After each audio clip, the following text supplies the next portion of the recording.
how are you? Think you are well by the grace of Almighty Allah. Today, I have come here to take the class on online. I am Mahede Hasan, lecturer of English in Sherwood International School College.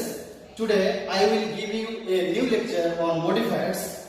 Most of the students think modifiers are very much difficult in English grammar. I have come here to take the class for 11 and 12. And now I will show you how easily I can solve the problems of modifiers. Okay? Thank you. Students, before starting modifier, I will give you a brief definition of modifier. Do you know what is modifier? I have written here, modifiers, a word which describes the other words or shows further identity. So, you are understanding, modifier is a word which will describe other words or which will shows further identity of a word. Okay, this is called modifier. It will modify the other words. Okay, in English there are two modifiers, pre-modifier and post-modifier. If modifies placing before a word, if a word modifies placing before a word, this is called pre-modifier, and if the word modifies placing after a word, this is called post-modifier. I mean, if a word placed before another word and modifies it, it is called pre-modifier, and if any word placed after a word and modifies it, this is called post-modifier. Think you have understood the point. Next one, there is an example here. Okay, she is intelligent. Here, the word intelligent has placed after she and modifies this pronoun. Okay, so it is a post modifier. In your exam, if you are asked to modify a noun or a pronoun, you should use an adjective in that gap. Okay. For example, he is a meritorious student. If in this gap there was an indication, pre-modify the noun student, then you can use an adjective here. I have written an adjective here to pre-modify the noun. Okay, so if you see the indication, pre-modify the noun or post-modify the noun or post-modify the pronoun or pre-modify the pronoun, you should use an adjective in that gap. Okay, so we are understanding about this. Adjective will modify a noun or a pronoun. Okay, next one, adverb. Adverb modifies verb, adverb and adjective. If you want to modify a verb, an adverb, an adjective, you should use an adverb in that gap. Because we know an adverb can modify a verb, an adverb and an adjective. Now you can ask me, what kind of adverb should be used to modify, and what kind of adverb should use to modify a verb, an adverb and an adjective? I have written here, if you want to modify a verb, you should use any adverb. You can use any kind of adverb if you want to modify a verb. But if you want to modify an adjective or an adverb, you should use very, totally, fully, really. This kind of adverbs there. Okay. If you want to modify an adjective and an adverb, you should use this kind of adverb. Okay. But if you want to modify a verb, you should use any kind of adverb. Think if you have understood the point. Next one, number 3, noun and adjective as a modifier. We know noun plus noun. If two nouns are compound in a sentence or two nouns are placed at the same time, we can call it a noun adjective. The first one is working like an adjective. The first one will work like an adjective and for this reason, this noun plus noun is called a noun adjective. Okay. For example, steam engine. Steam is a noun, engine is a noun. Mango tree. Mango is a noun, tree is a noun. But steam and mango is the possessive of tree and engine. We know possessive is a kind of adjective. So steam and mango are working as adjective in the word. Okay.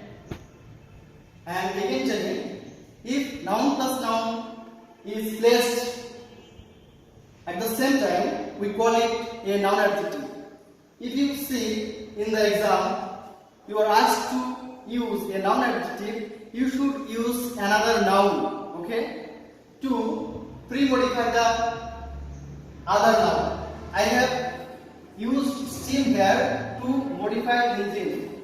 I have used mango here to modify the tree, okay. Like water bottle, water pollution. These are the examples of noun adjective. Think you have understood the point. Okay, next one, appositive. Appositive, noun oblique noun phrase oblique adjective phrase placing after a noun will give further identity of the previous noun. I mean, if any adjective phrase, noun phrase placed after any noun to make or to show further identity of the previous noun is called an appositive. Okay. Example: Rahul, the orphan boy of Sherpur, is innocent. Here, Rahul is a noun. The orphan boy of Sherwood is a noun phrase.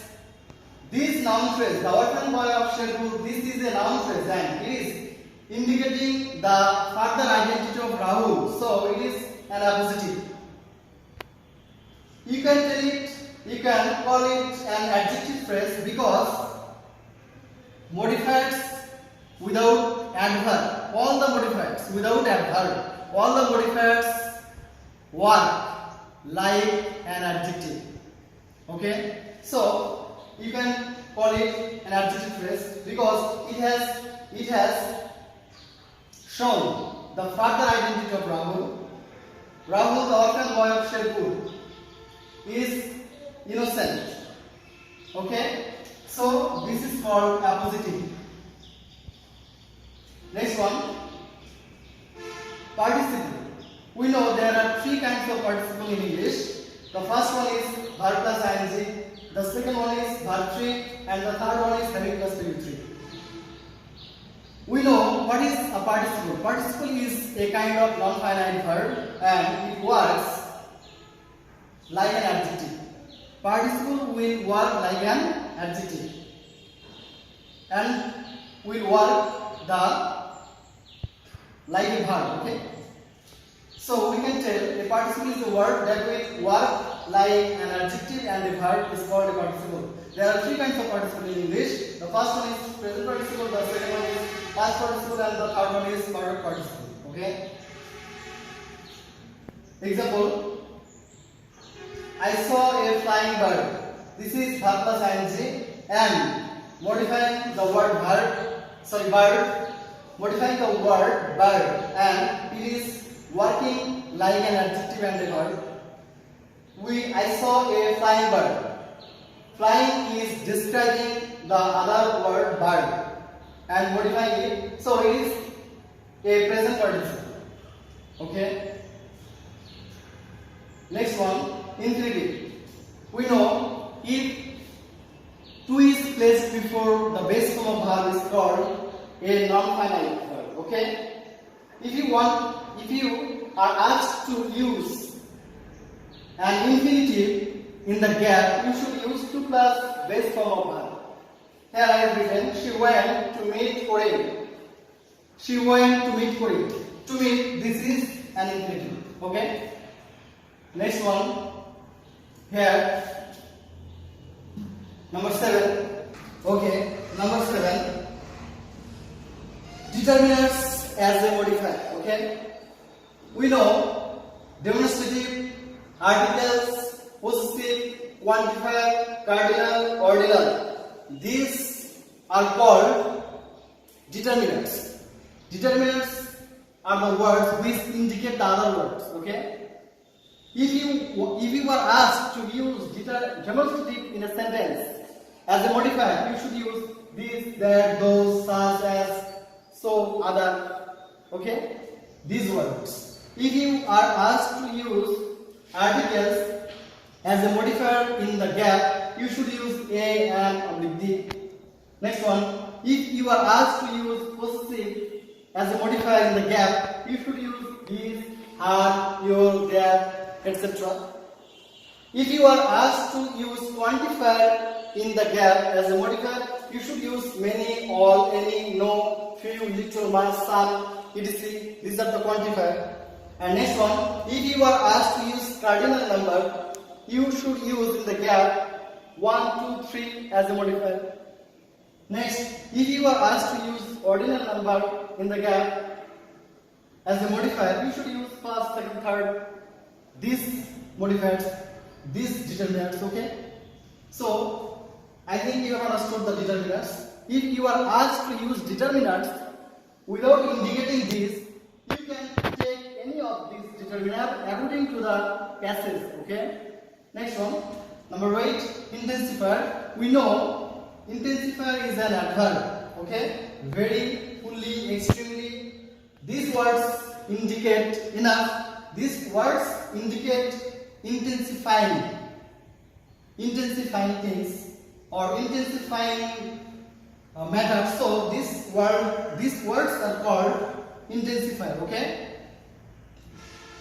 If you are asked to use intensifier in the gap as a modifier, you should use very, fully, extremely, etc. Okay. Next one, adjective clause and adverb clause. We know clause are of 3 kinds. Okay. Number 1, principal clause. Number 2, subordinate clause. Number 3, coordinate clause. Subordinate clauses are classified into 3. Okay. Subordinate noun clause, subordinate adjective clause, and subordinate adverb clause.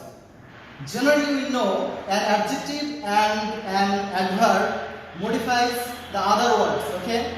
Adjective will modify noun or pronoun. Adverb will modify a verb, an adjective, and an adverb. So, like an adjective clause will modify a noun or a pronoun. Next one, adverb clause. Like an adverb clause will modify a verb, an adjective, or an adverb. Okay. I have written 2 examples here. I will do the work which you will order. This is an adjective clause because this adjective clause is describing the word noun. We know an adjective modifies a noun or pronoun. This adjective clause is modifying the word. Okay. So it is working like an adjective. So it is adjective clause and a modifier. Next one, I will go where you are. Here, where you are is adverb clause and is modifying the verb go. Okay, and we know an adverb is a word which will modify a verb, an adverb, and an adjective. Here, this clause is modifying the verb go. Okay. So is working like an adverb and it is a kind of modifier. The last one, nominal compound.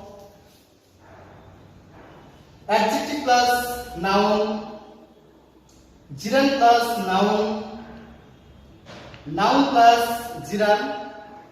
These kind of compound words are called nominal compound. Okay. If you are asked to use a nominal compound in the gap as a modifier, you should take the help of this kind of compound words. Okay. Think you have understood the overall class on modifiers. Now I will give you a briefing on the whole modifiers. Okay. The first one, adjective. will modify a noun or a pronoun. I mean, if you are asked to modify a noun or a pronoun, you should use an adjective. The second one, adverb. If you are asked to modify a verb, an adverb or an adjective, you should use an adverb in the gap as a modifier. Third one, if you are asked to use a noun adjective, you should write or you should use another noun as a modifier. If you are asked to use appositive, you should use a noun phrase or adjective phrase after a noun to modify the previous noun. If you are asked to use a participle, you should use verb plus ing, the first priority. But you can use verb 3 or having plus pp3 if you are asked to use it, okay? 6. If you are asked to use infinitive as a modifier, you should use 2 plus base from. If you are asked to use determinant, you can use this: demonstrative, articles, possessive, quantifier, cardinal, ordinal. If you are asked to use intensifier, you can use very fully, extremely as a modifier. If you are asked to use adjective clause or adverb clause, you should use adjective and adverb clause as a modifier. If you are asked to use nominal compound as a modifier, you can use this kind of compound words, okay? Students, I have tried to make you understand the modifiers. Think you will be benefited with the class on modifiers, and wait for the next class. Till then, you will be safe in your home, and stay safe and stay home. Thank you.